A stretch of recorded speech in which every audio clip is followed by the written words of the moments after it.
Friends welcome to the channel. ఈ వీడియోలో మనం చూడబోతే ఆసిఫ్ అలీ అండ్ అపర్ణ బాలమురళి యాక్ట్ చేసి మలయాళంలో వచ్చు కిష్కింద కాండం మూవీ రివ్యూ. అండ్ ఈ మూవీ మొత్తం చూసిన తర్వాత నా ఒపీనియన్ చెప్పడం నాకైతే బాగానే అనిపించింది. చూడవచ్చు ఒక మంచి మిస్టరీ థ్రిల్లర్ మూవీ. అండ్ ఇప్పుడు సినిమా స్టోరీ విషయానికి వస్తే కనుక బేసికలీ మన హీరో ఆసిఫ్ అలీ ఏంటంటే తను ఒక ఫారెస్ట్ ఆఫీసర్. అండ్ ఈ మూవీ స్టార్ట్లో తనకి ఒక మ్యారేజ్ అనేది అవుతుంది. అది కూడా ఒక రిజిస్టర్ మ్యారేజ్లో బికాజ్ ఎందుకంటే కనుక ఆసిఫ్ అలీకి ఆల్రెడీ మ్యారేజ్ అయితే అవుతుంది అండ్ వాళ్ళ వైఫ్ కూడా చనిపోతుంది. సో అండ్ ఆసిఫ్ అలీకి ఒక 7 years బాబు అయితే ఉంటాడు. అండ్ ఆ బాబు 2 years బ్యాక్ మిస్సింగ్ అయితే ఉంటాడు. అండ్ ఇప్పుడు ఆసిఫ్ అలీ సెకండ్ మ్యారేజ్ అయితే చేసుకుంటాడు. బట్ వాళ్ళ ఫాదర్ అయితే ఆ మ్యారేజ్కి అయితే రాడు. ఎందుకంటే కనుక అప్కమింగ్ డేస్లో ఒక ఎలక్షన్ అనేది జరగబోతుంది. సో ఎవరి దగ్గర లైసెన్స్డ్ గన్ ఏదైతే ఉందో సో అది పోలీస్ స్టేషన్లో సరెండర్ అవ్వాలి అని చెప్పి ఒక రూల్ అయితే వస్తుంది. బట్ అండ్ మన హీరో వాళ్ళ ఫాదర్ వచ్చేసి మిలిటరీ ఆఫీసర్. సో తన దగ్గర గన్ అయితే ఉంది. బట్ ఆ గన్ అయితే మిస్సింగ్ అవుతుంది. అండ్ ఆ తర్వాత ఏం జరిగింది అనేది మిగతా స్టోరీ.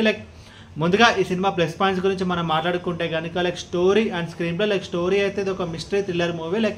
ఇంకా నేను చెప్తే కనుక ఇందులో వచ్చే ట్విస్ట్ అండ్ టర్న్స్ ఆ మిస్టరీ రివిలేయర్స్ ఆ ప్లాట్స్ కానీ అన్ని చెప్పాల్సి వస్తుంది. సో నేనైతే చెప్పదలుచుకోలేదు. So but story and screenplay అయితే బాగుంటుంది. అండ్ ట్విస్ట్ అండ్ టర్న్స్ కానీ ఆ మిస్టరీని ప్లేస్ చేసిన విధానం అయితే బాగుంటుంది. అండ్ ఇంటర్వల్ ట్విస్ట్ అయితే బాగుంటుంది. అండ్ లాస్ట్ 30 minutes అయితే బాగుంటుంది. సింపుల్గా చెప్పాలంటే Drishyam and Karthi and Jyothika act చేసిన తంబి అనే మూవీ తెలుగులో దొంగ అనే పేరుతో అయితే రిలీజ్ అయింది. సో ఈ 2 movies నాకైతే గుర్తొచ్చి అండ్ స్టోరీ స్క్రీన్ ప్లే అయితే బాగుంటుంది. అండ్ ఇంకొక ప్లస్ పాయింట్ ఈ మూవీలో మనం చూసుకుంటే కనుక మూవీ యొక్క run time just 2 hours 5 minutes అయితే ఉంటుంది. స్టిక్కింగ్ టు ద పాయింట్ అంటారు. సో ఏదో రన్ టైం పెంచి కొంచెం కామెడీ సీన్స్ లవ్ పోర్షన్స్ ఒక యాక్షన్ సీక్వెన్సెస్ అన్నీ కాకుండా ఈ స్టోరీకి ఏదో అవసరమో అదే పెట్టారు. సో దాని కూడా ఈ మూవీకి ఒక major plus point. And technical departments విషయానికి వస్తే బ్యాక్గ్రౌండ్ స్కోర్ బాగుంది. సినిమాటోగ్రఫీ బాగుంది. కొంచెం మేజర్ ఆఫ్ ది పోర్షన్స్ ఈ మూవీ ఒక ఫారెస్ట్ అయితే ఉంటుంది.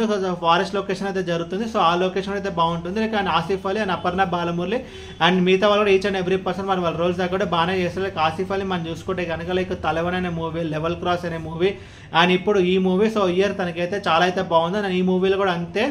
సో తనకి ఇచ్చిన రోల్కి తనైతే 100% అయితే న్యాయం అయితే జరిగింది. అండ్ ఇప్పుడు సినిమాలో మైనస్ పాయింట్స్ గురించి మనం మాట్లాడుకుంటే కనుక నాకైతే మూవీ అంతా కొంచెం స్లోగా అయితే అనిపించింది. Especially first half. So first half అయితే కొంచెం స్లోగానే అయితే ఉంటుంది. సో ఈ మూవీ స్టార్ట్ అవ్వడం కొంచెం స్లోగానే స్టార్ట్ అవుతుంది. వన్స్ ఇంటర్వెల్ అయిపోయిన తర్వాత ట్విస్ట్ వచ్చిన తర్వాత సెకండ్ హాఫ్లో ఆ మిస్టరీ రివిలే పాయింట్స్ అన్నీ అయితే చాలా బాగున్నాయి. అండ్ క్లైమాక్స్ కూడా బాగుంది. బట్ సెకండ్ హాఫ్తో పోల్చుకుంటే ఫస్ట్ హాఫ్ అనేది కొంచెం స్లోగా అయితే ఉంటుంది. అండ్ మలయాళం సినిమాలు బేసిక్గా కొంచెం స్లోగా అయితే ఉంటాయి. అండ్ ఈ మూవీ కూడా అంతే కొంచెం స్లోగా అయితే ఉంటుంది. అండ్ ఓవరాల్ ఈ మూవీ గురించి చెప్పాలి మూవీ అయితే మంచి మిస్టరీ థ్రిల్లర్ మూవీ. అండ్ ఈ మూవీకి నేను ఇస్తున్న రేటింగ్ 3 out of 5. ఇది ఫ్యామిలీ వాచబుల్ అంటే ఇది ఫ్యామిలీ వాచబుల్. అడల్ట్ కంటెంట్ అయితే ఈ మూవీలో అయితే లేదు. ఈ వీడియో మీకు నచ్చితే కనుక లైక్ కొట్టి షేర్ చేసి మీ ఫ్రెండ్స్ సబ్స్క్రైబ్ చేయించండి. అండ్ మీకు ఇంకేమైనా వేరే సినిమా రివ్యూస్ ఉన్నటువంటి కింద కామెంట్ బాక్స్లో కామెంట్ చేయండి. Thank you.